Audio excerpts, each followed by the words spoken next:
پچھلے 20 روز سے میری ہمشیراؤں، میرے بھتیجوں، میرے بھائیوں اور حتیٰ 30 سال پہلے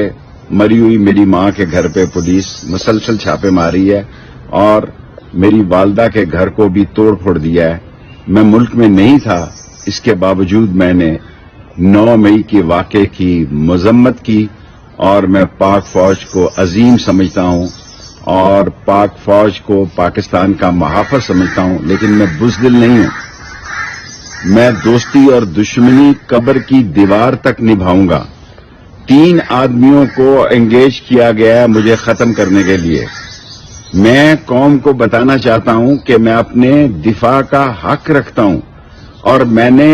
پاکستان کی حقیقی حکومت کے ذمہ داران کو لکھ دیا ہے کہ زیادتی کی ایک حد ہوتی ہے اور یہ زیادتی انتقام کی اس جگہ موجودہ پی ڈی ایم کے لوگ لے کر جا رہے ہیں اور جو یہ فصل بو رہے ہیں جو بالآخر انہیں کاٹنی ہے، میں سمجھتا ہوں انتہائی قابل افسوس ہے۔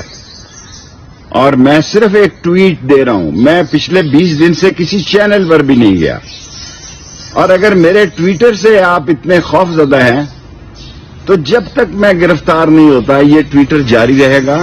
اور میں ساری قوم کو بتانا چاہتا ہوں جو لوگ پارٹی چھوڑ کر جا رہے ہیں ان کی مجبوری ہو سکتی ہے، وہ کمزور ہو سکتے ہیں، ان کے کیسز ہو سکتے ہیں، وہ دباؤ برداشت نہیں کر سکتے، وہ سسرال جیل کاٹ نہیں سکتے، لیکن میں اس بات پہ ختم کرنا چاہتا ہوں کہ موت میری محبوبہ ہے، ہتکڑی میرا زیور ہے، جیل میرا سسرال ہے، اور جب تک عمران خان